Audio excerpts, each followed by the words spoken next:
నమస్కారం ప్రభుజీ. నమస్కారం. హరే కృష్ణ. హరే కృష్ణ ప్రభుజీ. ప్రభుజీ, ప్రస్తుత రోజుల్లో చూసుకుంటే ప్రతి ఒక్కరు కూడా బంధాలు, బంధుత్వాలు, వరసలు ఇలాంటి వాటికి అసలు వాల్యూనే లేకుండా అందరినీ పక్కన పెట్టేసి ఎంతసేపు మనీ వైపు పరిగెడుతూ ఉన్నారు.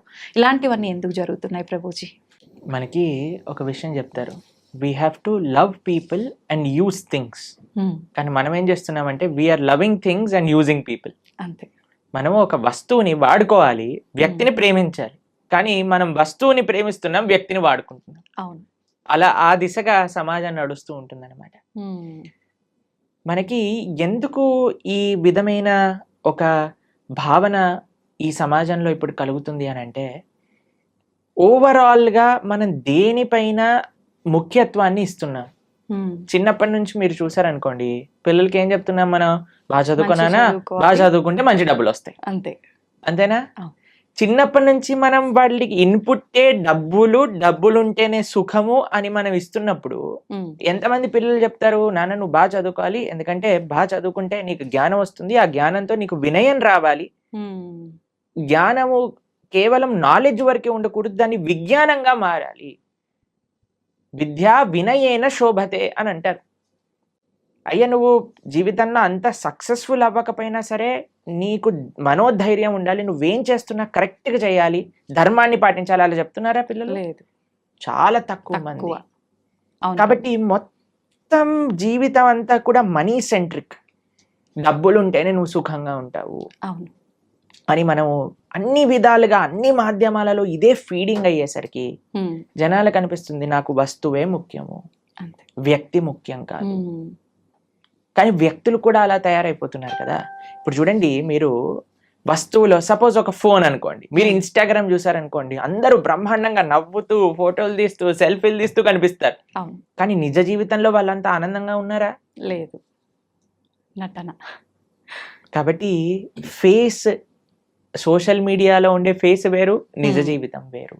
ఈ వ్యత్యాసాన్ని తెలియలేకపోతుంది కదా పిల్లలకి. ఇప్పుడు చిన్నప్పటి నుంచి మనం ఫోన్ అలవాటు చేసేస్తున్నాం, అక్కర్లేని సీరియళ్ళు, అక్కర్లేని సినిమాలు చూపించేస్తున్నాం, రాంగ్ ఎక్స్పోజర్స్. ప్లస్ వ్యక్తులలో కూడా ఒక మానవత్వం అనేది లోపిస్తూ ఉంటుంది.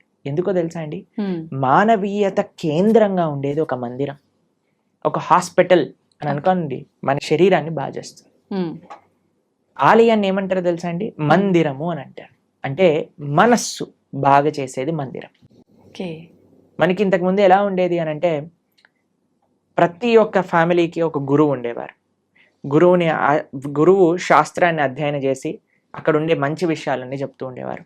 ఫెస్టివల్స్ ఇంత బ్రహ్మాండంగా అందరు కలిసి చేసుకునేవారు. ఏదో ఒక సాంప్రదాయం, మనకి ఎన్ని పండగలండి, ఒక పండగ అయిపోగానే ఇంకో పండుగ. మన పండగలలో ఏముంటుంది చెప్పండి, అందరు కుటుంబ సభ్యులు కలిసి ఆలయానికి వెళ్ళి భగవంతుడు ఆరాధన చేసి గో సేవ చేసుకొని, పిండి వంటలు పదార్థాలు అన్ని చేసుకొని మనం తీసుకొని 10 మందికి పంచిపెడుతూ, it is very colourful and vibrant. అవన్నీ వదిలేసాము. ఇప్పుడు మనం ఏదో Valentine's Day, Friendship Day, Mother's Day, Halloween Day, New Year's Day ఇవన్నీ చేసుకోవటం ప్రారంభం చేసుకుంటాం. అవును ప్రభుజీ. ఈ ఫెస్టివల్స్ మనవెంత vibrant and so happiness filled, ఇవన్నీ డార్క్ గ్లూమీ, రాత్రుల పూట సెలబ్రేట్ చేసుకోవటాలు, దయ్యాల్లాగా రెడీ అయిపోవటాలు. మొత్తం కల్చర్ షిఫ్ట్ వల్ల మనకి భారతదేశంలో మీకు ఒక విషయం తెలిసిన అండి, సనాతన ధర్మంలో డైవర్స్కి వర్డే లేదు సంస్కృతంలో. ప్రతి ఒక్క దానికి ఒక విశేషమైన వర్డ్ ఉన్న సంస్కృతంలో డైవర్స్కి వర్డే లేదు. మన సాంప్రదాయంలో ఇట్ నెవర్ ఎగ్జిస్టెడ్. అంటే అసలు విడాకులు అనేదే లేదు, ఎందుకంటే ఎవరు ఆలోచించే వాళ్ళు కాదు. Everybody has adjusting, togetherness, Prema, love ఇవన్నీ ఉండేవన్నమాట అందరి దగ్గర. కానీ ఇప్పుడు పాశ్చాత్య సంస్కృతి ఎంత మన పైన ఇది చూపిస్తుంది అని అంటే, దాని ప్రభావం మనం ఈరోజు ఇదంతా చూస్తున్నాం అనమాట. కానీ మనం కానీ మన నేను నాది అనే భావనను పక్కన పెట్టి సమాజం, కుటుంబం, వ్యక్తులు అనే భావన మధ్యలోకి వచ్చిందనుకోండి, కేంద్రంగా భగవంతుడు ఉండగలిగితే ఈ సొసైటీలో, అప్పుడు చూడండి మీరు బ్రహ్మాండంగా ఉంటుంది. ఎంతో మంది ఫారెన్ ట్రావెలర్స్ భారతదేశానికి వచ్చి వాళ్ళు చెప్పిన విషయాలు మీరు అసలు చదివితే అసలు భారతదేశం ఎలా ఉండేది, ఇప్పుడు ఎలా ఉన్నది. దీన్ని చాలా మనం చెప్పొచ్చు, అరే ఇన్నిసార్లు ఫారెన్ రూల్ చేశారు కాబట్టి మనం ఇలా తయారయ్యామని. కానీ ఇప్పుడేం లేదు కదండి. ఇప్పుడు మనకి మనమే రాజులం కదా. కానీ అలవాటు ఇప్పుడు మనం పడిపోయాం కదా మార్చుకోవచ్చు కదా. ప్రభుజీ. ఇప్పుడు చూడండి, ప్రతి దానికి బ్లేమ్ చేసి మనం ఎస్కేప్ అవ్వచ్చు. కానీ ఎప్పుడైతే మనం రెస్పాన్సిబిలిటీ తీసుకుంటామో అప్పుడే మార్పు అనేది వస్తుంది. నిజమే Prabhuji. So when we understand, మనకి ఎప్పుడైతే తెలుస్తుందో మార్పు అవసరం సమాజంలో అని అన్నప్పుడు మనందరం ప్రయత్నించాలి. ముఖ్యంగా చిన్న పిల్లల్ని పెంచే విధానంలో నుంచి కానీ, వాళ్ళకి మంచి సంస్కారములు ఇవ్వడానికి కానీ, తల్లిదండ్రులు వాళ్ళని వాళ్ళు పరిశీలన చేసుకొని మారడానికి కానీ, this is the right time. ఆలోచన చేసి బెటర్ లేట్ దాన్ నెవర్ అని అంటారు. కాబట్టి ఇప్పటికైనా తెలుసుకొని మనం మారగలిగితే ఒక సమాజం అనేది ఆనందంగా, ఆరోగ్యంగా ఉంటుంది. ఓకే. అయితే ప్రభుజీ, చాలా వరకు చూస్తున్నాము, మనీ వైపు పరిగెత్తడమే కాదు, చెడు వ్యసనాలకు అలవాటు పడిపోయి చాలా మంది విచ్చలవిడితనంతో క్రూరంగా బిహేవ్ చేస్తున్నారు. ఇలాంటివన్నీ జరగటానికి రీజన్ ఏమై ఉంటుందండి ప్రభుజీ? డబ్బులు ఉంటే కదండి ఇవన్నీ వచ్చేది. డబ్బులు లేకపోతే ఏం చేస్తాడు? డబ్బులు, విచ్చలవిడితనం, ఈ రెండు కలిసినప్పుడు చాలా ప్రమాదకరమైనదండి. ఇప్పుడు మీకు ఒక చిన్న విషయం చెప్తా. ఇంట్లో చిన్న పిల్లవాడు అనుకోండి, వాడి చేతిలో కత్తి ఇస్తారా మీరు? లేదు. ఎందుకు ఇవ్వరు? వాడికి తెలియదు కదా ప్రభుజీ. దాంతో అంటే ఎలా పడితే అలా ఆడుకునే వస్తువులాగా ట్రీట్ చేస్తాడు, ఏదో ఒక ప్రమాదం జరుగుతుంది. అంతే కదండి. డబ్బులు కూడా అలాంటిదే. ఓకే. విలువ తెలియదు. డబ్బులు, విచ్చలవిడితనము కానీ మనం ఏర్పాటు చేసామనుకోండి, ఇంకా వాడి భవిష్యత్తు నాశనం అయిందనే చెప్పుకోవచ్చు. కాబట్టి మేము ఇంజనీరింగ్ చదివేటప్పుడు కూడా మేము చూసాం, ఎవరైతే పేరెంట్స్ కొద్దిగా స్ట్రిక్ట్గా, కంట్రోల్డ్గా, డిసిప్లిన్డ్గా వాళ్ళ పిల్లలతో విచ్చలవిడితనంగా ఉండకుండా వాళ్ళని కంట్రోల్లో పెట్టారనుకోండి, వాళ్ళు అప్పటికి వాళ్ళకి కష్టం అనిపించినా, ఎందుకు మా అమ్మ నాన్న ఇలా చేస్తున్నారు అని అనిపించినా, but they were on a right track. కానీ ఎవరికైతే విచ్చలవిడితనం ఇచ్చేసారో, ఎవరికైతే డబ్బులు అడగంగానే ఇచ్చేయటం ప్రారంభం చేశారో, ఏం లెక్క ఏమంటామంటే దెర్ ఇస్ నో అకౌంటబిలిటీ. అలా చేసామనుకోండి, పిల్లలు అన్ని రకాల వ్యసనములు, ఇప్పుడు IPL మ్యాచెస్ లో బెట్టింగ్లని, తర్వాత డ్రగ్స్ అని, ఇంటాక్సికేషన్స్ అని, పబ్లని, కార్ రేసింగ్లని, అసలు ఎంత మంది ప్రాణాలు పోగొట్టుకుంటున్నారు చెప్పండి అసలు. నిజమే ప్రభుజీ. ఇవన్నీ ఎక్కడి నుంచి వస్తున్నాయి మనకి? కాబట్టి సమాజం మారాలి. కేవలం ఒక్కళ్ళని మనం తప్పు పట్టద్దు. పేరెంట్స్ మీరే తప్పు అని మనం అనలేం, టీచర్స్ మీరే తప్పు అని చెప్పలేం. ప్రతి ఒక్కళ్ళు ఒక్కొక్క ప్రయత్నం వాళ్ళ వైపు నుంచి చేయాలి. మీడియా మీ వైపు నుంచి ప్రయత్నం చేయాలి, సాధువులుగా మేము మా ప్రయత్నం చేయాలి, తల్లిదండ్రులుగా వాళ్ళ ప్రయత్నం చేయాలి, టీచర్స్గా వాళ్ళ ప్రయత్నం చేయాలి, గవర్నమెంట్గా వాళ్ళ ప్రయత్నం చేయాలి. అప్పుడే ఈ సమాజం మెరుగుపడుతుంది. కాబట్టి ఒక్కళ్ళు ప్రయత్నం చేయటం కంటే అందరం కలిసి చేయగలిగితే మంచిది. ఓకే. కాబట్టి మీరు ఇలాంటి ప్రోగ్రామ్ చేస్తూ, ఇలాంటి ప్రశ్నలు అడుగుతూ జనాలలో ఒక మంచి భావనను నింపడానికి ప్రయత్నం చేస్తున్నారు కదా. కాబట్టి మీ మీడియా వైపు నుంచి మీరు మీ బాధ్యత కరెక్ట్గా చేస్తున్నారు. అలా అందరూ కూడా వాళ్ళ వాళ్ళ బాధ్యతను సక్రమంగా నిర్వర్తిస్తే this world will be the beautiful place to live. లేకపోతే మనం మళ్ళీ ఎక్కడ న్యూస్ పేపర్ చూసినా ఇక్కడ ఇలా అయిపోయింది, టీవీ ఆన్ చేస్తే వాడు అలా చేసుకున్నాడు, వీళ్ళు ఇలా అయిపోయింది అని ఎంత సాడ్ న్యూస్ అండి. హ్యాపీ న్యూస్లు ఎంత ఉంటాయి చెప్పండి న్యూస్ పేపర్. ఎందుకు అలా సమాజం తయారవుతుంది అని అంటే, ఒక్కొక్కళ్ళు వాళ్ళు నిర్వర్తించిన బాధ్యతలను కరెక్ట్గా చేయట్లేదు. ఎవ్రీబడి, ప్రతి ఒక్కళ్ళు కూడా నేను, నాది, నా సుఖము అని ఆలోచిస్తున్నారు. కాబట్టి దాన్ని పక్కన పెట్టి క్రమశిక్షణ, ధర్మం అనేది ఎప్పుడైతే ముందుకు వస్తుందో అప్పుడు సమాజం మొత్తం కూడా కరెక్ట్ అవుతుంది. ఓకే. అయితే ప్రభుజీ, మీరు ఇందాక అన్నారు, అంటే పేరెంట్స్ చిన్నప్పటి నుంచే పిల్లలతో స్ట్రిక్ట్గా ఉండుంటే అప్పటికి ఇబ్బంది అనిపించిన తర్వాత ఒక కరెక్ట్ వేలో వెళ్తారు అని చెప్పి.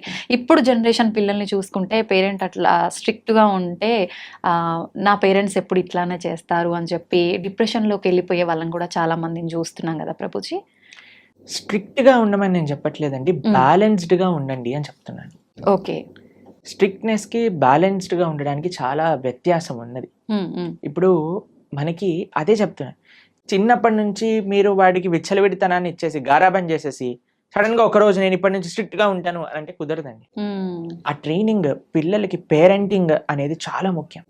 పేరెంటింగ్ అసలు ఒక పిల్లల్ని ఎలా పెంచాలి అని తల్లిదండ్రులు నేర్చుకోవాలి.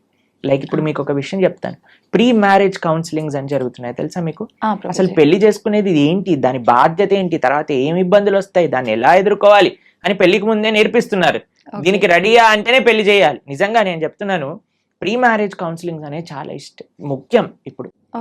అలా ప్రీ మ్యారేజ్ కౌన్సిలింగ్ చేసి ఎలా అయితే పెళ్లి చేస్తున్నారో, దాని తర్వాత పిల్లల్ని పెంచే ముందు, పిల్లల్ని కనే ముందు పేరెంటింగ్ కూడా మనం నేర్చుకోవాలి. దాని తర్వాతనే ఒకళ్ళ బాధ్యత తీసుకోవాలి. శాస్త్రం కూడా అదే చెప్తుందండి. ఒకళ్ళని నువ్వు మంచి మార్గంలో పెట్టి వాళ్ళ జీవితాన్ని తరింపజేస్తాను అనే అంతవరకు నువ్వు తల్లిదండ్రులు అవ్వకూడదు అని చెప్తుంది. జననీన సస్యాత్ పితాన సస్యాత్ అని శాస్త్రం చెప్పింది. సో మనకేం తెలియకుండా పిల్లలు కనేసి వాళ్ళని ఏదో పని చేస్తున్నాం కదా అని పెంచేసి వాళ్ళని ఒక చెడు మార్గంలో తీసుకెళ్తే అది మన తప్పు అవుతుందండి. కాబట్టి మనం మంచిగా శాస్త్రం ఏం చెప్తుంది, ధర్మం ఏం చెప్తుంది, అసలు ప్రతి దానికి everybody has their roles and responsibilities, అది మనం అర్థం చేసుకోవాలి. దాంట్లో పేరెంట్స్ కూడా వాళ్ళ కర్తవ్యాలు ఏంటి, పిల్లల్ని ఏ మార్గంలో పెంచాలి. నిన్న మేము వెళ్తూ ఉన్నప్పుడు మా ఒక చిన్న డాన్స్ స్టూడియో కనిపించింది అనమాట. అయితే అందులో చిన్న చిన్న పిల్లలు ఉన్నారు అండ్ వాళ్ళకి తెలుగు మూవీ సాంగ్స్ పైన డాన్స్ స్టెప్పులు నేర్పిస్తున్నారు అనమాట, చిన్న పిల్లలు. అది చూస్తే నాకు ఎంత బాధేసిందంటే, ఎంత వల్గర్ డాన్స్ స్టెప్స్ చిన్న పిల్లలకి. సో నాకు అనిపించింది, అరే ఎంత బాధాకరమైన పరిస్థితి. మేము ఆస్ట్రేలియాలో ఉన్నప్పుడు వి జస్ట్ విజిటెడ్, అక్కడ ఉన్న పిల్లలేమో మా భారతీయ సనాతన సంస్కృతి నేర్చుకుంటూ, చిన్న చిన్న పిల్లలు అందరూ హార్మోనియం వాయిస్తూ, భరతనాట్యం నేర్చుకుంటూ, కూచిపూడి నేర్చుకుంటూ, శ్లోకాలు నేర్చుకుంటూ, వాళ్ళేమో అలా ఉన్నారు, మన వాళ్ళేమో ఇలా పిచ్చి పిచ్చి గంతులేస్తున్నారు. అవును గురూజీ, చాలా వరకు మనం మూవీస్లో మనం బయట కూడా చూస్తుంటాం. మీరు చెప్పినట్టుగా విదేశాలలో వాళ్ళు మన సంస్కృతి సాంప్రదాయాలను, కట్టుబడులను ఎక్కువగా అంటే ఇంట్రెస్ట్ చూపిస్తుంటారు. మీరు చెప్పిన ఎందుకంటారు గురూజీ, మన వాళ్ళేమో అన్ని తెలిసి పక్కన పెట్టేస్తుంటారు? ఎందుకంటే మన వాళ్ళకి ఫ్యాషన్ ఎక్కువ కదా. మన వాళ్ళకి మేము ఇలా ఉంటేనే వీఆర్ ట్రెండింగ్ అని అనుకుంటారు. వాళ్ళకి అన్ని చూసారు, అవన్నీ ఆనందం ఇవ్వదని వాళ్ళకి తెలుసుకుంది కాబట్టి మన సనాతన ధర్మాన్ని ఆశ్రయిస్తున్నారు, మన కల్చర్ని ఆశ్రయిస్తున్నారు. వాళ్ళకి ఎలా కల్చర్ లేని వాళ్ళు ఎలా ఉంటారో వాళ్ళకి తెలుసు కాబట్టి. కానీ మనకి మాత్రం సగం సగం నాలెడ్జ్ ఉండేసరికి మనం మన సంస్కృతిని ఇదేదో ఓల్డ్ ఫ్యాషన్, ఎంత వల్గర్ గా ఉండగలిగితే, ఎంత ఇండీసెంట్ గా ఉండగలిగితే అది మనకి ఫ్యాషన్ అయిపోయింది. కానీ అది కాదండి, మీరు ఎవరినైనా చూడండి, డీసెన్సీ అండ్ డిసిప్లిన్ అది నిజమైన ఆర్నమెంట్ మన జీవితంలో. కాబట్టి ఆ డిసిప్లిన్ కావాలి, ఆ బ్యాలెన్స్ కావాలి, ఆ డీసెన్సీ కావాలి, ఆ రూటెడ్ ఇన్ ధర్మం కావాలి. అప్పుడు మనం అలా ఉండగలిగితేనే మనకి ఒక ధార్మిక చింతన అనేది మన లోపల స్టార్ట్ అవుతుంది. అప్పుడే మనం సుఖంగా ఉండగలుగుతాం జీవితంలో. ఓకే, ఎక్కువగా ఆధ్యాత్మిక మార్గంలో ఉండాలా ప్రభుజీ? మనం మంచి మార్గంలో వెళ్ళాలి అని అంటే ఆధ్యాత్మిక మార్గమే మంచి మార్గం, ఇంకో మంచి మార్గం లేదు. లేదు. ఆధ్యాత్మికంగా ఉండగలిగితేనే మనం సుఖంగా సంతోషంగా ఉండగలుగుతాం. ఇది దేనికి there is no other way out. ఎందుకంటే స్పిరిచువాలిటీ మన మానవుడికి జీవనమే ఆధ్యాత్మికత. జీవేర స్వరూపహై కృష్ణేర నిత్యదాస్, మన యొక్క స్వరూపమే భగవంతుడి యొక్క దాసత్వం. అటువంటి సేవ, అటువంటి ఆధ్యాత్మిక కనెక్షన్స్ మనకి లేదనుకోండి, మనం ఎప్పటికీ ఆనందంగా ఉండలేము. ఎంత ప్రపంచం మారిపోయి. ఇప్పుడు మీకు చెప్తాను, మీకు ఒక ఎగ్జాంపుల్. ఆస్ట్రేలియాలో మొత్తం ఎడ్యుకేషన్ ఫ్రీ, మెడికల్ కూడా ఫ్రీ. ఎవరు ఏ రకమైన ట్రీట్మెంట్స్ అయినా, ఆపరేషన్స్ అయినా, మెడిసిన్స్ అయినా అన్ని ఫ్రీ. పెద్దవి చిన్నవి ఏవైనా పర్వాలేదు. అక్కడ ఎంత పద్ధతి అని అంటే, మీరు చూడండి, ఒక కార్ అక్కడ ఉందనుకోండి, ఆ కార్ నుంచి ఈ కార్కి ఇంత డిస్టెన్స్ ఉంటుంది, ఒక్కడ హార్న్ కొట్టడు, వాతావరణం అంతా ప్రశాంతంగా ఉంటుంది, మొత్తం గ్రీనరీ కనిపిస్తుంది, ఎటువంటి ప్రాబ్లమ్స్ లేదు, అన్ని చాలా తక్కువ, క్రైమ్ రేట్ కూడా చాలా తక్కువ, అన్ని బ్రహ్మాండంగానే ఉన్నాయి. వాళ్ళు సంతోషంగా ఉండొచ్చు కదా. మీకు తెలుసా, అక్కడ ఉండే వాళ్ళ మెంటల్ హెల్త్ ప్రాబ్లమ్స్ 70% మందికి mental health problems, depression, anxiety ఇవన్నీ ఉన్నాయి. ఇప్పుడు మన భారతదేశంలో చూడండి, ఇప్పుడు నేను వస్తూ ఉంటే కొన్ని 1,00,000 హారన్లు విని ఉంటాను. అవును, ఒక కార్ ఆపాడంటే కార్ పైన ఎక్కటమే సరిపోదు, వాడు అంతే వెనక్కి వచ్చేస్తాడు మనకి. అంతే. ఇంత కయోటిక్ గా ఉన్నా, ఇంత ట్రాఫిక్ ఉన్నా, ఇన్ని కష్టాలు ఉన్నా, మన వాళ్ళు మాత్రం హాయిగా ఉంటారు. ఏం జరిగినా జరుగుతుంది. ట్రాఫిక్ ఉందనుకోండి, వాడు ఏదో పాటలు వింటూ ఉంటాడు, ఎవరైనా వెనకాల హార్న్ కొట్టే వాడే వేస్ట్ వేలో అనుకొని వీడేదో ముందుకెళ్ళిపోతూ ఉంటాడు. అంతే. అవునా కాదా? అవును ప్రభుజీ. కాబట్టి ఏంటి మీకు మరి మరి సమాజంలో అంత పద్ధతి, అంత డబ్బులు, అంత బాగున్నాయి ఈ దేశం, మరి అక్కడ అందరూ ఆనందంగా ఉండొచ్చు కదా, ఎందుకు వాళ్ళకి మెంటల్ హెల్త్ ప్రాబ్లమ్స్ అని అంటే కేవలం ఫెసిలిటీస్ మనకి ఆనందాన్ని ఇవ్వలేదు. ఓకే. కేవలం అన్నీ బాగుంటే, అన్ని విద్య, వైద్య, ఆ అన్ని రంగాలు కూడా బ్రహ్మాండంగా ఉంటే మనకి సుఖ సంతోషాలు వస్తాయి అనేది పెద్ద అబద్ధం. మనం అదే భ్రమలో ఉన్నాం. అదే భ్రమలో ఉన్నాం మనం. దానికోసమే మనం బ్రతుకుతూ ఉన్నాం. క్వాలిటీ ఆఫ్ లివింగ్ పెంచుకుంటే ఏమవుతుందో అలా కాదండి. ఫస్ట్ క్వాలిటీ ఆఫ్ హార్ట్ పెంచుకోవాలి, క్వాలిటీ ఆఫ్ మైండ్ పెంచుకోవాలి. ఓకే. అది నేర్పించేదే ఆధ్యాత్మికత.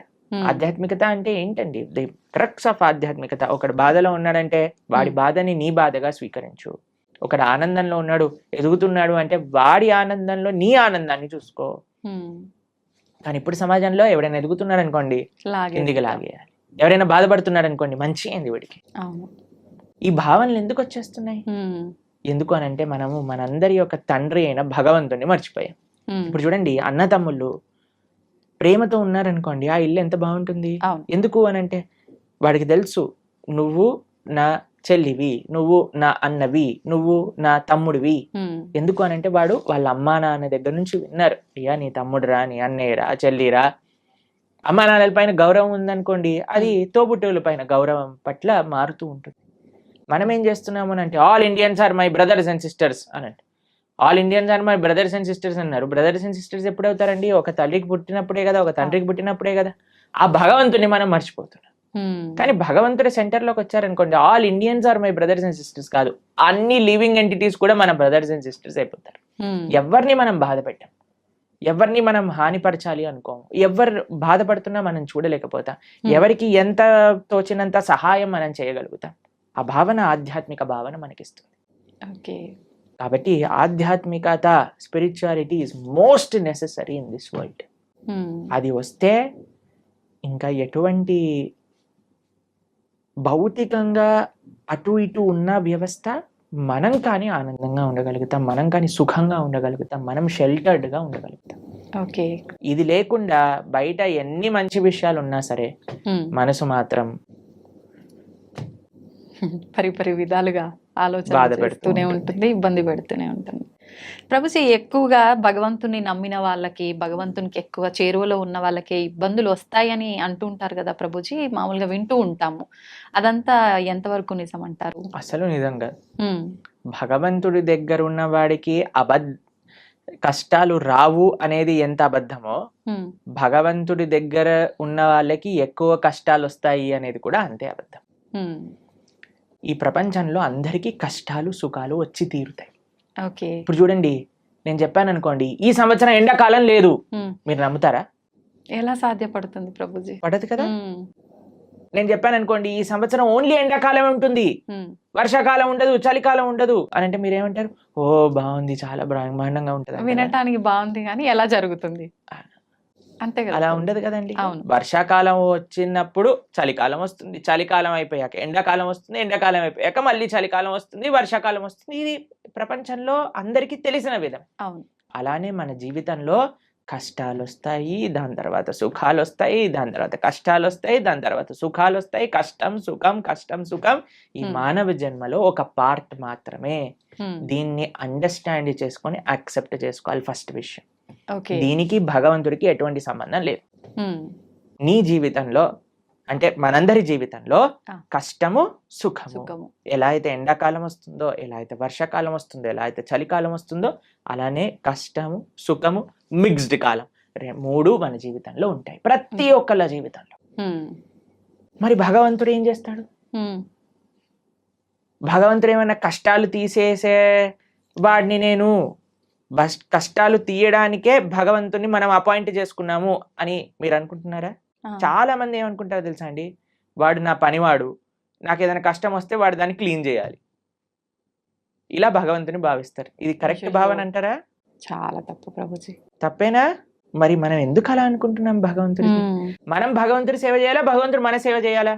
మనమే భగవంతునికి సేవ. మరి మనం ఆలయానికి వెళ్ళి చేస్తున్నాం, నాకు ఈ కష్టం వచ్చింది నువ్వు ఇది చేసేసాయి అంతే అని భగవంతుని మన సేవలో పెట్టుకుంటున్నాం. మనం ఎంత తెలివైన వాళ్ళని చూడండి. మనం భగవంతుడు కష్టాలు ఇవ్వడు, భగవంతుడు కష్టాలు తీసేయడు. భగవంతుడు కష్టాలలో దాన్ని ఎదుర్కొనే ధైర్యాన్ని ఇస్తాడు. ఓకే.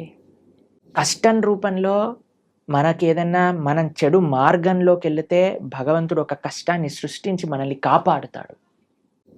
ఎక్కువ ప్రమాదం జరగకుండా. అంతేకాని మనల్ని ఎప్పుడూ భగవంతుడు కష్టాలు పెట్టడు, కష్టాలని ఆపడు.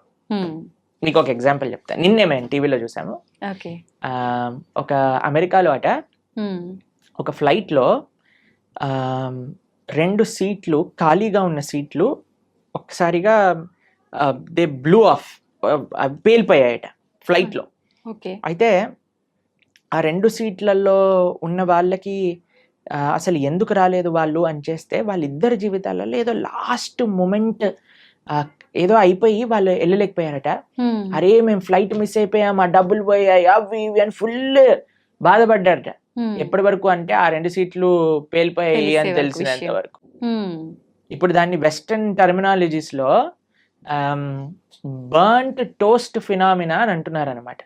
అది మీకు టెక్నికల్ టర్మ్స్. అది ఏంటంటే ఏది జరిగినా సరే మన మంచి కోసం జరుగుతుంది అని టైం కానీ మనకి చెప్పదు. ఇప్పుడు మనకి ఈ రోజు ఈ కష్టం వచ్చింది అని అనుకున్నా, ఇప్పుడు సపోజ్ మనకి కాలు ఇరిగింది అని మనం అనుకున్నాం, ఒక యాత్రకి వెళ్ళలేదు, తర్వాత తెలిసింది ఆ యాత్ర బస్సే బోల్తా పడిపోయింది. ఇప్పుడు ఏం కాలు ఇరగటం బెటరా, బస్ నుంచి కింద పడిపోవటం బెటరా? కాలు ఇరగటమే బెటర్. అంతే కదండి. కాబట్టి మనకి ఈ రోజు దేవుడా నాకెందుకు అలా చేసావు, నాకెందుకు ఈ అన్యాయం చేసావు అని అంటే వెయిట్ చేయి స్వామి, నీకే తెలుస్తుంది దేవుడు నీకు అన్యాయం చేయలేదని. మనకు ఆ ఓపిక లేదంటే, ఓపిక లేదు, అర్థం చేసుకోగలిగే ఆలోచన లేదు. మనకేంటి వెంటనే అయిపోవాలి, ఇది నాకు ఇలా 2 minutes లో మ్యాగీ రెడీ అయిపోయింది, 2 minutes లో కష్టం ఎందుకు పోవట్లేదు అని మనం తయారైపోయినాం. దీనికి తగ్గట్టు చెప్పేవాళ్ళు కూడా మీరు ఇది చేసేయండి, ఈ కష్టం అలా పోతుంది, ఈ మంత్రం చెప్పండి అలా పోతుంది. అది దట్ ఈస్ నాట్ ప్రాక్టికల్ అండి. దుఃఖాలయం అశాశ్వతం. ఈ ప్రపంచంలో దుఃఖాలు వస్తాయి, దాన్ని ఎదుర్కొనే ధైర్యం కోసం భగవంతుడిని ఆశ్రయించు. రాముడిగా వచ్చాడు భగవంతుడు, రాముడికి కష్టాలు రాలేదా అండి? మీరు ఒకసారి రాముడి దగ్గరికి వెళ్ళి, రామా నాకు అసలు ఏ కష్టాలు రావద్దు జీవితంలో అంటే, పాపం రాముడు ఏమనుకుంటాడండి, నేనే అన్ని కష్టాలు పడ్డాను, నువ్వు నాకే కష్టాలు వద్దు అని అడుగుతున్నావా నా దగ్గరకు వచ్చి అని కూడా చెప్పండి. జనాలు ఏం చేస్తున్నారంటే అండి, ఇప్పుడు ఇక్కడ కష్టం తీరకపోతే దేవుని మార్చేస్తున్నారు. దేవుని మార్చడం కాదు, మొత్తం ఏకంగా ధర్మాన్ని మార్చేస్తున్నారు. దేవుళ్ళని తిట్టడము, మళ్ళీ ఎందుకు నిన్ను పూజించాలి అది ఇది మామూలుగా తిట్టరు ప్రభుజీ. అంటే చేసేదేమో నువ్వు, అనేదేమో భగవంతుని. ఎంత విచిత్రం చెప్పండి. నీ కర్మలకి నువ్వే బాధ్యుడివి. నువ్వేదైతే తప్పు చేసావో అది నీ జీవితంలో కష్టంగా వచ్చి తీరుతుంది. దాన్ని ఎదుర్కో, దాన్ని అనుభవించు, అప్పుడే ఆ కర్మ పోతుంది. కాబట్టి ఇప్పుడు ఒక చిన్న పిల్లవాడు చదువుకోలేదండి, ఎగ్జామ్ లో ఫెయిల్ అయ్యాడు. ఇప్పుడు ఓయ్ నాకు టీచర్ తక్కువ మార్కులు ఇచ్చింది అందుకే నేను ఫెయిల్ అయ్యా అని అంటే మనం ఏం చేస్తామండి, ఒరే నువ్వు ఇప్పుడు ఏం చేయలేవురా, మళ్ళీ చదువుకొని ఇంప్రూవ్మెంట్ రాయాల్సిందే, ఆ ఏరియర్ క్లియర్ చేయాల్సిందే, అది నీ బాధ్యత, చదువుకోవాల్సిందే. కాబట్టి వాడే కష్టపడాలి, వాడే చదవాలి, వాడే ఎగ్జామ్ రాయాలి, వాడే పాస్ అవ్వాలి. అలానే మనకి ఎవ్వరు మోటివేషన్ ఇవ్వగలుగుతాం అంటే, ఈసారి బాగా చదువుకో, ఇంకొద్దిగా వాటికి ఒక ట్యూషన్ పెట్టించగలం తల్లిదండ్రులుగా, నీ పక్కనే ఉండి ధైర్యం చెప్పగలం, అంతే కదా. అదే భగవంతుడు చేసే పని. నువ్వు నీ కష్టాన్ని నువ్వు దాటుతూ ఉండు, నేను నీ వెంట ఉంటా. ఆ ధైర్యం భగవద్భక్తి మనకిస్తుంది. కాబట్టి ధర్మాన్ని మార్చేసే వాళ్ళు ఒక్కసారి ఆలోచన చేయండి. తల్లిదండ్రుల్ని మార్చుకోం మనం. వేరే వాళ్ళ తల్లిదండ్రులు ఏదో కొత్త బ్యాగ్ కొనిచ్చారు, స్పైడర్ మ్యాన్ బ్యాగ్ కొనిచ్చారు, మా అమ్మ నాన్న స్పైడర్ మ్యాన్ నేను వాళ్ళ ఇంటికి వెళ్ళిపోతామా? ఎంత సిల్లీయో, ఎంత worst thing to do in life. అలానే మన ధర్మాన్ని వదిలేసి వేరే ధర్మాలకి ఏదో కష్టాలు పోతాయి, మాకు కష్టాలు తీర్చేవాడు దేవుడే కాదు. మీకు ఒక విషయం తెలుసా అండి? అవునా ప్రభుజీ? ఎవరైనా చెప్పారనుకోండి ఇది చాలా పవర్ఫుల్, మొత్తం కష్టాలని పోతాయి, అక్కడికి అస్సలు వెళ్ళకూడదు. ఎందుకని ప్రభుజీ? ఎందుకు అని అంటే, ఇప్పుడు కష్టాలు పోయాయి అనుకోండి, మన కర్మ ఎప్పుడో ఒకసారి మన కర్మ అనుభవించాల్సిందే కదా.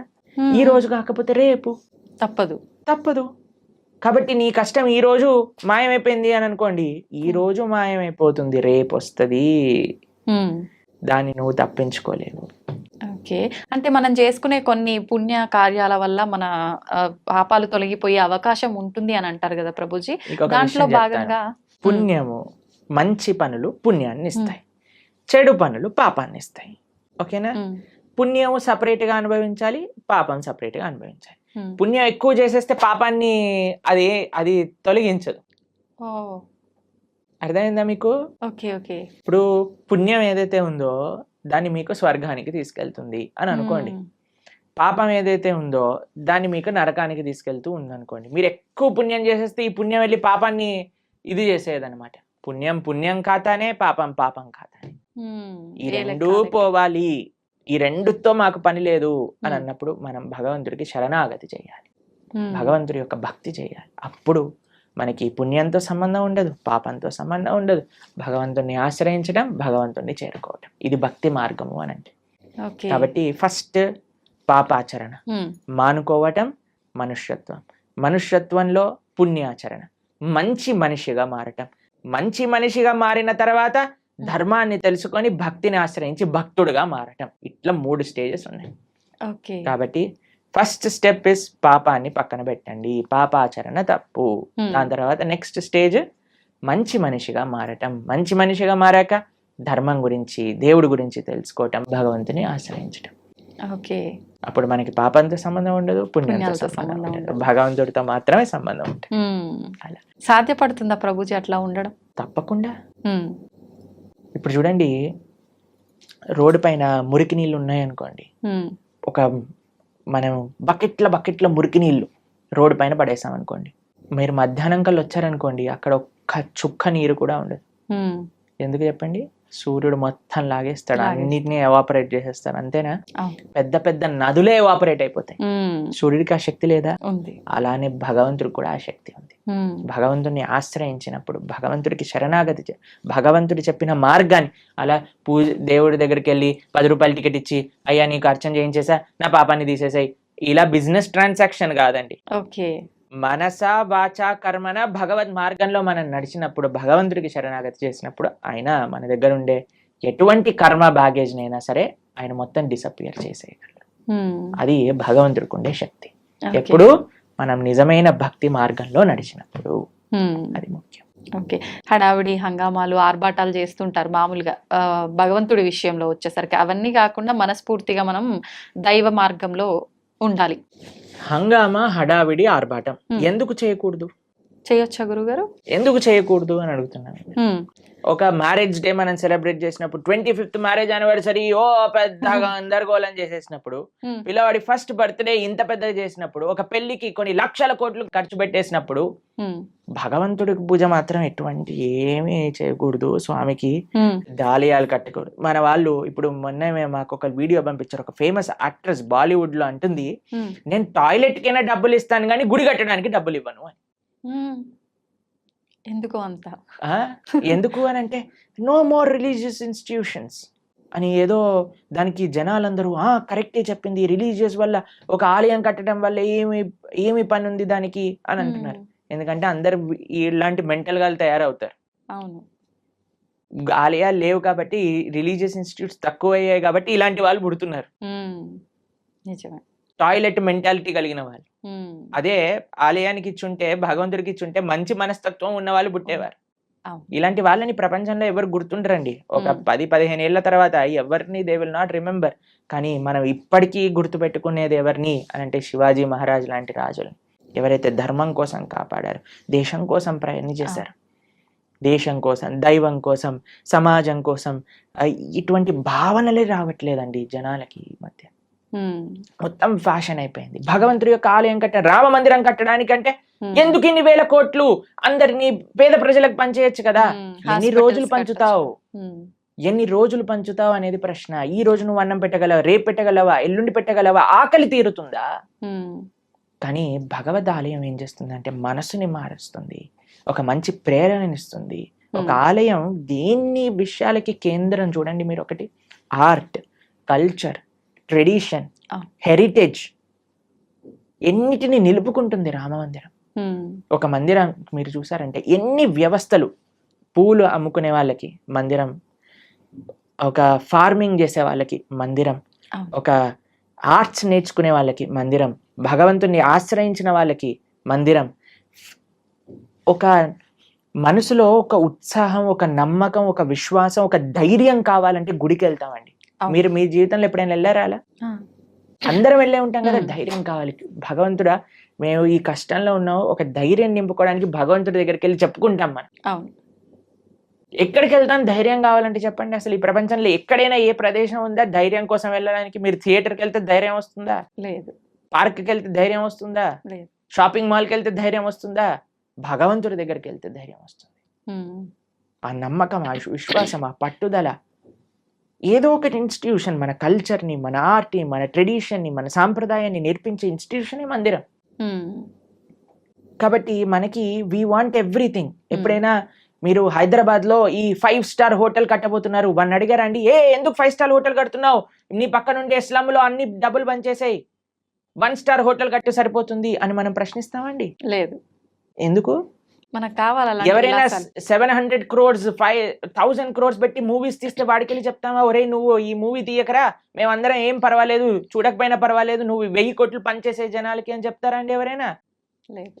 దీంట్లో మనకి ఏం ప్రాబ్లం లేదు. లేదు. కానీ ఎప్పుడైతే భగవంతుడికి ఏదన్నా సేవ చేస్తున్నారనుకోండి, భగవంతుడికి అభిషేకం చేస్తే వెంటనే పాలేంటి అని అంటారు. నేను చూసానండి, సినిమా హీరోల కట్అవుట్లకి పాలాభిషేకాలు చేస్తూ ఉంటారు, రాజకీయ నాయకులకి, కరెక్ట్ రాజకీయ నాయకుల విగ్రహాలకు పాలాభిషేకం. అప్పుడేమైంది మన నీతి? మనకు నచ్చిన పని చేస్తే తప్పులేదు. మీరు చూసారండి, ఇప్పుడు కొత్తగా ఈ ట్రెండ్ లో ఏమంటామంటే ఆ న్యూ ఇయర్ పార్టీలు అవి ఇవి అని చేసుకుంటారు కదా, దాంట్లో షాంపైన్ బాటిల్స్ లోంచి షాంపైన్ అంతా ఇలా పోతూ ఉంటుంది చూసావా? అప్పుడు నీకు డబ్బులు వేస్ట్ గా, అదే 5,000 10,000 ఎంత ఉంటాయో మనకు తెలియదు, కానీ ఆ బండిటిని నేల కొరగటంలో నీకేం తప్పులేదు, పిచ్చి పిచ్చి గంతులు వేయటంలో నీకు తప్పులేదు, పబ్బులు కట్టడంలో తప్పులేదు, రెస్టారెంట్స్ కట్టడంలో తప్పులేదు, మాల్స్ కట్టడంలో తప్పులేదు, సినిమా థియేటర్లు కట్టడంలో తప్పులేదు, మందిరం మాత్రమే తప్పు. ఎందుకంటే భగవంతుడు మంచివాడు కాబట్టి. పాపం వాడు ఏమన్నది కదండి, నవ్వుతూ అలా నించుంటాడు. భగవంతుని కూడా తప్పట్లే. భగవంతుడిని ప్రేమతో ఉండే వాళ్ళ దగ్గర ఆయన ఉంటారండి, అది వేరే విషయం. ఆయన ఏం ఎక్స్పెక్ట్ చేయట్లేదు మనం ఇంత పెద్ద గుడి కడతాం అంత గట్టు, అది మన కృతజ్ఞత. కాబట్టి జనాలు అందులో ఆర్భాటాలు వద్దు అని కేవలం భక్తిలో అనుకుంటే తప్పు. లేదండి, మా జీవనమే సరళం. మేమే ఒక మ్యారేజ్ డే వచ్చింది అనుకోండి, ఆలయానికి వెళ్ళి దండం పెట్టుకుంటాం. అలానే భగవంతుడి యొక్క ఉత్సవం వచ్చిన ఆలయానికి వెళ్దాం. లేదండి, మేము మ్యారేజ్ డే మాత్రం ఒక 2-3 లక్షలతో చేస్తాము, కానీ కృష్ణాష్టమికి మాత్రం 100 రూపాయలు ఖర్చు పెడతాం. అది తప్పు. ఇక్కడ కావాలి, ఇక్కడ చూపించే వ్యక్తిత్వం గురించి మాట్లాడుకోవట్లేదండి. కేవలం నేను చూపించడానికే పూజ చేస్తా అనటం తప్పు. కానీ భగవంతుడికి ప్రేమతో నేను ఇంత గొప్పగా చేసుకోగలుగుతాను అని అనుకోవటంలో తప్పేమీ లేదు. చేసుకోవచ్చు, కానీ మన హృదయంలో ఆ భక్తి, ఆ ప్రేమ అనేది ఉండాలి. ఓకే, ఏమంటారు మీరు? నిజమే ప్రభుజీ, ఉండాల్సిందే. చాలా తక్కువ మందిలో ప్రభుజీ రాను ఇంకా అంటే ఎక్కువ ఆధ్యాత్మిక మార్గంలో భగవంతునికి దగ్గరగా ఉండాలంటే ఎక్కువ అంటే ఏమంటారు, సెంటిమెంట్లు, కండిషన్లు ఎక్కువ ఉండాల్సిందేనేమో అని చెప్పి లిమిట్ లో అని అందరు జనాల్ని ఒక మబ్బలో పెట్టేశారు జనాలు. కానీ మీరు మనందరం కలిసి ఇంకా ప్రజలలో ఆ చైతన్యాన్ని తీసుకొని రావాలి. అవును, భక్తి అంటే కేవలం sentiments, rules, regulations, conditions, impositions కాదు. భక్తి అంటే ఎంతో సరళమైన, సున్నితమైన, ఆనందకరమైన, ఉత్సాహకరమైన, మనశ్శాంతిని ఇచ్చే ఒక ప్రాసెస్ అని మనందరం కలిసి జనాలకి చెప్పినప్పుడు అప్పుడు మాత్రమే వాళ్ళు నిజమైన భక్తి అంటే ఏంటో అర్థం చేసుకోగలిగే స్థితిలోకి వస్తారు. నిజమే ప్రభుజీ. ఇంకా ఇంటర్వ్యూస్ చేయాలి ఇలా. తప్పకుండా చేద్దాం ప్రభుజీ, మార్పు మనతోటే మొదలు పెడదాం. ఓకే, అయితే ప్రభుజీ నేటి అల్ట్రా మోడర్న్ జనరేషన్ వాళ్ళకి కృష్ణతత్వాన్ని అనుసరించాల్సిన ఆవశ్యకత ఎంతవరకు ఉంది ప్రభుజీ? ఏ జనరేషన్ వాళ్ళకైనా కృష్ణుని, భగవంతుణ్ణి అనుసరించాల్సిన అవసరం ఉన్నది. ఎలా అయితే మనకి ఓషన్లో ఉండే బోట్స్కి మీరు లైట్ హౌస్ అని ఉంటుంది తెలుసు కదా, అక్కడ నుంచి లైట్ వస్తుంది. ఆ లైట్ని చూస్తే వాళ్ళకి ఎక్కడికి వెళ్ళాలి అనే విషయం అర్థం అవుతుంది. లేకపోతే ఎక్కడ నేల ఉంది, ఎక్కడ మనం దాటచ్చు ఈ సముద్రాన్ని అనేది తెలియదు. ఇప్పుడు మనందరికి ఒక లైట్ హౌస్ లాంటి వాడు అన్నమాట. భగవంతుడు, భక్తి, గురువు, శాస్త్రము ఇవన్నీ ఒక లైట్ హౌస్ లాంటివి. మనందరం ఈ సంసారంలో బోట్ సముద్రంలో చూసారండి, ఇలా పైకి ఇటు ఊపుతుంది, అటు ఊపుతుంది, సామాన్లన్నీ కింద పడిపోతూ ఉంటాయి. అలా మన పరిస్థితి కూడా అలానే ఉంది. మానసికంగా, వ్యక్తిగతంగా, ఎమోషనల్, ఫిజికల్, మెంటల్ అన్ని స్టేట్ లో వీఆర్ ఆల్ డిస్టర్బ్డ్. కానీ ఎప్పుడైతే ఆ లైట్ హౌస్ మనకు కనిపిస్తుందో, భగవత్ తత్వము అనేది ఏదైతే మనం తెలుసుకుంటామో అప్పుడు మనకి హోప్ ఉంటుంది జీవితంలో. ఇక్కడ ఒడ్డు ఉన్నది, ఇక్కడికి వెళ్తే మేము సురక్షితంగా ఈ సముద్రం నుంచి బయట పడగలుగుతాము అని. కాబట్టి ఏ అల్ట్రా మోడర్న్ అయినా ఎటువంటి వాళ్ళైనా సరే అందరికీ శరణు భగవంతుడు. కాబట్టి ఎప్పుడైతే ఆ కేంద్రం మనకి ఉందో జీవితంలో, మంచి ధర్మం, సమాజ సేవ, దేశ సేవ, భగవత్ సేవ అనే కేంద్రం వైపు ఎప్పుడైతే మనందరం నడుస్తామో అప్పుడు ప్రతి ఒక్కళ్ళలో ఆధ్యాత్మికత, ఆ ఆనంద భావన అనేది కలుగుతుంది. కానీ ఇప్పుడు ప్రస్తుత సమాజంలో మోడర్న్, అల్ట్రా మోడర్న్ అన్నారు కదా మీరు, ఎంత అల్ట్రా మోడర్న్ అయితే అంత అల్ట్రా ప్రాబ్లమ్స్ వస్తున్నాయి. ఇది నిజం ప్రభుజీ. ఎప్పుడైనా మీరు డిప్రెషన్ అనేది విన్నారా అండి? మేమైతే మా టైంలో డిప్రెషన్ ఏంటి, మెంటల్ హెల్త్ ఇష్యూస్ ఏంటి, ఈ సైకాలజిస్ట్, సైక్రాటిస్ట్ దగ్గర 3,000 4,000 రూపాయలు వారానికి ఖర్చు పెడుతున్నారు ఇప్పుడు చిన్న యూత్ లో ఉండే పిల్లలకి. చిన్న చిన్న పిల్లల డిప్రెషన్. ఇప్పుడు ఎవరికి తెలియదు అసలు ఈ మెంటల్ హెల్త్ ప్రాబ్లమ్స్ ఏంటి అనేది ఎప్పుడు వినలేదు. ఒకళ్ళు చెప్పారు, ప్రభుజీ మేము వెళ్ళి మా అమ్మకి చెప్పాను నాకు డిప్రెషన్ ఉందంటే నువ్వు పారాసెటమాల్ వేసుకో తగ్గిపోతుంది అని చెప్పిందట వాళ్ళ అమ్మ. ఎందుకంటే పాపం తెలియదు కదా ఎవరికి మెంటల్ హెల్త్ అంటే ఏంటి, డిప్రెషన్ అంటే ఏంటి అని. అలాంటిది భారతదేశం ఎంత మీరు అల్ట్రా మోడర్న్, సూపర్ మోడర్న్ అవుతుంటే అంత మనకి mental health problems, physical health problems. ఇప్పుడు చూడండి ఎవరిని అడిగినా సరే నాకు ఇవి నాకు అవి అని చెప్తున్నారు. ఇంతకు ముందు అలా మీరు చూసారండి మీ వయసులో ఎప్పుడైనా? మీరు ఎప్పుడైనా మెంటల్ హెల్త్ విన్నారా మీ చిన్నప్పుడు? మేము డిప్రెషన్ లో ఉన్నామండి, స్ట్రెస్ లో ఉన్నామండి, యాంగ్జైటీలో ఉన్నామని ఎప్పుడైనా విన్నారా మీరు? అలాంటి పదాలు ఎందుకు? మీరు అల్ట్రా మోడర్న్ సొసైటీలో లేరు కాబట్టి. ఇప్పుడు ఎందుకు వినాల్సి వస్తుంది? అల్ట్రా మోడర్న్ సొసైటీ తయారైంది కాబట్టి. కాబట్టి ఎంత మనం మన సంస్కృతిలో మన ఫౌండేషన్, ఇప్పుడు చూడండి ఫౌండేషన్ స్ట్రాంగ్ ఉంటే బిల్డింగ్ ఉంటుంది, ఫౌండేషన్ వీక్ ఉంది అనుకోండి బిల్డింగ్ కదిలిపోతుంది. మనకి ఇప్పుడు ఫౌండేషన్ వీక్ ఉంది, పెద్ద పెద్ద స్కై స్క్రేపర్ బిల్డింగ్లు కట్టేస్తున్నాం కానీ ఫౌండేషన్ లేదు కదా, ఎప్పుడు కూలిపోతుందో తెలియదు. ఫౌండేషన్ ఏంటి? అదే ఆధ్యాత్మికత. ఓకే, మీరు ఎంత పెద్ద బిల్డింగ్ కడుతున్నారు అన్న దాంతో మీరు అల్ట్రా మోడర్న్ అవ్వండి, సూపర్ అల్ట్రా మోడర్న్ అవ్వండి, super super super duper ultra modern అవ్వండి, నో ప్రాబ్లం. కానీ నీ ఫౌండేషన్ ని చూసుకో, బేస్ ఎలా ఉంది. బేస్ కానీ ఆధ్యాత్మికత కానీ ఉంటే మీరు ఎంత పెద్ద బిల్డింగ్ కట్టినా అది స్ట్రాంగ్ గా ఉంటుంది. కాబట్టి we are concerned about the foundation, we are not concerned about what you are doing. కానీ ఏ భావనతో చేస్తున్నాము, దేన్ని ఫౌండేషన్ చేసుకొని మన జీవితంలో ఎదుగుతున్నాము అనేది మనకి ముఖ్యం. ఓకే, ఇప్పుడు అంటే మాట్లాడుకోవడం వరకు బాగానే ఉంటుంది ప్రభుజీ, చెప్తాము, వింటారు, వదిలేస్తారు. నిజంగా మనం ఆధ్యాత్మిక మార్గంలోకి తీసుకురాగలమంటారా ఈ ప్రస్తుతం ఉన్న సమాజంని? తప్పకుండా. ఎవరైతే సిన్సియర్ గా ఉంటారో, మా జీవితంలో మేము భగవంతుడికి చేసే ఆ చిన్నపాటి సేవలో ఎంతో మంది జీవితాలు మారటం మేము స్వయంగా చూసాం. అంతేందుకంటే మా జీవితం కూడా మారింది కదా, మేము ఒకళ్ళని విన్నందుకు వల్ల, మా గురువుని మేము ఆశ్రయించి అనేది చెప్పే మంచి విషయాలను సీరియస్ గా తీసుకోవటం వల్ల కదా నా జీవితం మారింది. లేదా ఈ సమయంలో నాకు 28 years, ఇప్పుడు నేను ఏదన్నా చేస్తుండేవాడిని. కానీ మా జీవితం మారింది అని అంటే ఇప్పుడు నేను మారినప్పుడు ఎందుకు మారలేరు 10 మంది? కాబట్టి మా జీవితంలో మేము ఎన్నో వేల మంది జీవితాలను మార్చి మంచి మార్గంలో వెళ్ళటం మేము స్వయంగా మా సొంత జీవితంలో చూసాం. ఓకే, అది శాస్త్రవాకు. ఎవరైతే భగవంతుడి గురించి మంచి హృదయంతో భగవంతుడు ఇచ్చిన మెసేజ్ని యాక్సెప్ట్ చేస్తారో జీవితంలో వాళ్ళు తప్పక మారుతారు. That is not difficult thing at all. కేవలం మంచి విషయాలు మనం వినగలగాలి, మంచి వాళ్ళ సత్సంగంలో ఉండగలగాలి, మంచి ఆధ్యాత్మిక పుస్తకములు చదవగలగాలి, మన మంచి ఆహారాన్ని స్వీకరించటంతో పాటు మంచి అలవాట్లు అన్నీ మనకు ఉండగలిగితే తప్పకుండా మారుతాం. And we will change for good and we will be all happy. Prabhuji, ఆధ్యాత్మిక మార్గంలో నడిస్తే అంత మంచే జరుగుతుంది, ఆ మార్పు అనేది మొదలవ్వాలి అనుకున్నాం. అసలు నిజంగా ఆధ్యాత్మికం వైపు వెళ్ళాలి అన్న ఆలోచన కలిగే వాళ్ళు కొంతమంది ఉంటారు ఇలాంటి మాటలు విన్న తర్వాత. అటువంటి వాళ్ళ ఆలోచన విధానము అనేది ఏ రకంగా ఉంటే బాగుంటుంది గురుజీ? ఫస్ట్ ఆధ్యాత్మిక మార్గంలో మొట్టమొదటి అడుగు శ్రవణం. శ్రవణం కీర్తనం విష్ణు స్మరణం పాద సేవనం అర్చనం వందనం దాస్యం సాఖ్యమాత్మ నివేదనం అని ప్రహ్లాదుడు భాగవతంలో చెప్తాడు. మొట్టమొదటి అడుగు శ్రవణం. ఇప్పుడు ఎవరికైనా ఆధ్యాత్మిక మార్గం అంటే ఏంటి తెలుసుకోవాలి అనుకుంటున్నారు అనుకోండి, అసలు ఆధ్యాత్మిక మార్గంలో నేను ఎలా ఉండాలి, ఒక బేసిక్ బుక్ అనేది మనకి సనాతన ధర్మానికి ఒక పుస్తకం, ఒక మాన్యువల్, ఒక మెషిన్ కొన్నాం అనుకోండి ఒక మాన్యువల్ కావాలి కదండి. అలా అసలు మనం ఏమి చెయ్యాలి మానవ జన్మ వచ్చాక అని చెప్పేదే భగవద్గీత. మీరు మన ఛానల్లో ప్రణవానంద దాస్ అనే ఛానల్లో ఇప్పుడు ఎవరికైనా మీకు ఈ ఇంటర్వ్యూ వినటం వల్ల అసలు మాకు ధర్మం అంటే ఏంటి, హిందూ ధర్మం అంటే ఏంటి, అసలు భగవంతుడు ఏం చెప్పాలనుకుంటున్నాడు, అసలు మానవుడు ఏం చెయ్యాలి అని మీకు ప్రశ్నలు ఉన్నాయనుకోండి, మనం 18 లెక్చర్స్ మాత్రమే, ఒక్కొక్క లెక్చర్ 1 hour మాత్రమే ఉంటుంది. ప్రణవానంద దాస్ ఛానల్లో మీరు వెళ్ళి ప్లేలిస్ట్ లో భగవద్గీత అని మీరు చూసారనుకోండి, కేవలం సింపుల్ 18 లెక్చర్స్. ఇప్పటి వరకు సుమారుగా 8 లక్షల మంది పైగా ప్రవచనాలు విని ఉన్నారు ఆల్రెడీ. కాబట్టి మీరు జస్ట్ దాన్ని 18 లెక్చర్స్ వినండి, 1 to 18 కంప్లీట్ చేసే లోపల మీకు మొత్తం క్లారిటీ వస్తుంది జీవితంలో మనం ఏం చేయాలి. It is very simple. దాని తర్వాత ఫస్ట్ స్టెప్ శ్రవణం అయిపోయాక మెల్లమెల్లగా ఒక్కొక్క అడుగు మిమ్మల్ని ముందుకు తీసుకెళ్తుంది ఆ శ్రవణం యొక్క శక్తి వల్ల.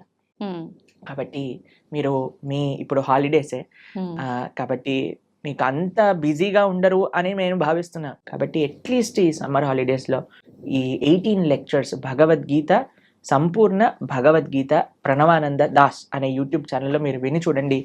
మేము చాలా సింప్లిఫైడ్ వేగా అందరికీ సనాతన ధర్మం గురించి ఎక్స్ప్లెయిన్ చేసే ప్రయత్నం చేశాం ఆ వీడియోస్లో. కాబట్టి మీరు చూసి మీ యొక్క భావనలు వ్యక్తపరచండి. తప్పకుండా I think that will be a guiding light for everybody. ఎందుకంటే భగవద్గీత శాస్త్రమే అటువంటిది. కాబట్టి ఇది ఫస్ట్ స్టెప్. ఎందుకంటే అన్ని స్టెప్స్ ఒకసారి చేయకూడదు కదండి. నెక్స్ట్ ఇంటర్వ్యూలో సెకండ్ స్టెప్ గురించి మాట్లాడుకుందాం. ఇప్పుడు ఫస్ట్ స్టెప్ భగవద్గీత 18 లెక్చర్స్ వినటం. ఓకే, శ్రవణం. ఓకే ప్రభుజీ, ఆహారం విషయానికి వస్తే చాలా మంది ఈ మధ్య కాలంలో నాన్ వెజ్ ఫుడ్కి ఎక్కువ అలవాటు పడిపోతున్నారు, ఎక్కువగా మాంసాహారం తింటున్నారు. నిజంగా మాంసాహారం అనేది తినడం తప్పంటారా ప్రభుజీ? మనకి ఎప్పుడైనా దోమ కుట్టినప్పుడు మీకు ఏమనిపిస్తుందండి? నొప్పి, బాధ కలుగుతుంది. ఏమంటారు అప్పుడు?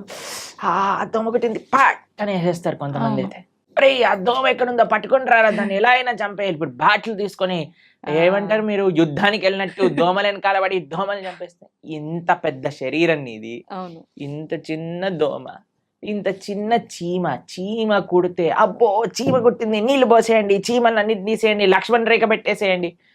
ఇంత పెద్ద శరీరంలో ఏదో ఒక మూలన ఇంత చిన్న నొప్పి వస్తేనే భరించలేని మనము ఒక ప్రాణిని ఒక కత్తి తీసుకొని గొంతు కోసేసి అది విలవిల్లాడుతూ రక్తం కక్కేసి అలాంటి నొప్పి వేరే వాళ్ళకి ఇవ్వడానికి ఎలా సిద్ధం అవుతామండి? ఒకసారి చెప్పండి. ఏమంటారు మీరు? రైట్ అంటారా? మనం ఇంత చిన్న నొప్పిని కూడా భరించలేమాయే, కానీ మనం ఏ ప్రాణిని ఎలాగైనా హింసించచ్చు అనే భావన వస్తే రేపొద్దున అది విస్తీర్ణం అవుతుంది అనమాట. We become hard hearted. ఇప్పుడు ఒక ప్రాణి కష్టాన్ని చూస్తూ మన మనసు చలించలేకపోయింది అనుకోండి, రేపొద్దున ఇంకొక మనిషి కష్టాన్ని చూసి కూడా మనం చలించలేకపోతాం. నిజం ప్రభుజీ. మన తోటి ఉండే వాళ్ళ కష్టాలు, అసలు కష్టాన్ని అర్థం చేసుకొని మనస్తత్వం వచ్చేస్తుంది. కష్టం ఎవరికైనా కష్టం కదండి. ఒక ప్రాణిలో కష్టం చూడని వాడివి మనిషిలో కష్టం ఎలా చూడగలుగుతున్నావు? మనిషిలో కష్టాన్ని చూసిన వాడివి ప్రాణిలో కష్టాన్ని ఎందుకు చూడలేకపోతున్నావు? మనిషికి ఒక జీవుడికి ఏంటి డిఫరెన్స్ చెప్పండి? వాళ్ళకి ఫ్యామిలీ లేదా? వాళ్ళకి పిల్లల పైన ప్రేమ లేదా? అది జీవించాలి అని అనుకోవట్లేదా? ఒక కోడినో ఒక మేకనో అనుకోండి, అదేమన్నా మీ దగ్గరకు వచ్చి నా గొంతు కోసేసేయి, నన్ను ఈరోజు బిర్యానీ వండుకొని తిను అని చెప్తుంది. అదేమన్నా విలవిల్లు ఆడిపోతుంది, భయం అయిపోతుంది. ఆ నెగిటివ్ ఎనర్జీ మొత్తం ఈ ప్రపంచంలో అన్ని చోట్ల ఆ క్రీపిన్ అయ్యే భూకంపాలు, టోర్నాడోస్, దానికి ఒక థియరీ ఉంది, సైంటిఫిక్ థియరీ తెలిసిన మీకు? ఎప్పుడైతే మనం ఇంత జీవహింస, ప్రాణి హింస అనేది జరుగుతుందో ఆ నెగిటివ్ వైబ్రేషన్స్ అన్ని కలెక్ట్ అయ్యి ఒక్కసారి ఇది మాస్ డిస్ట్రక్షన్ చేస్తుంది అనమాట. ఓకే. భూకంపాలు రావటం, సునామీలు రావటం, టోర్నాడోలు రావటం, ఫారెస్ట్ ఫైర్స్ రావటం, ఇవన్నీ ఎందుకు, ఈ వైపరీత్యాలన్నీ ఎందుకు వస్తున్నాయి అని అంటే ఆ నెగిటివ్ వైబ్రేషన్స్ వల్ల. ఓకే. కాబట్టి మనం జీవహింస తెలిసి ఎవరిని తెలియకుండానే మనం ఎంత ఇబ్బంది పెడుతున్నామండి. ఓ బిల్డింగ్ కట్టాలి అంటే పాపం కింద ఎన్ని పాములు పోయాయో, ఎన్ని చీమలు పోయాయో, ఎన్ని ప్రాణులు కోల్పోతాయో. ఒక రోడ్ వేయాలన్నా మనం రోడ్ పైన పోతూ వెహికల్స్ లో ఉంటే మనకి ఎన్ని తెలుసు చెప్పండి? తెలియక ఎన్ని చేస్తున్నాం. మనం వెజిటేషన్స్ గ్రో చేస్తుంటే ఎన్ని పోతాయో క్రాప్స్లలో. తెలియకుండానే మనం ఇంత జీవహింస చేస్తున్నాం. ఇంకా తెలిసి చేస్తే ఎలా చెప్పండి?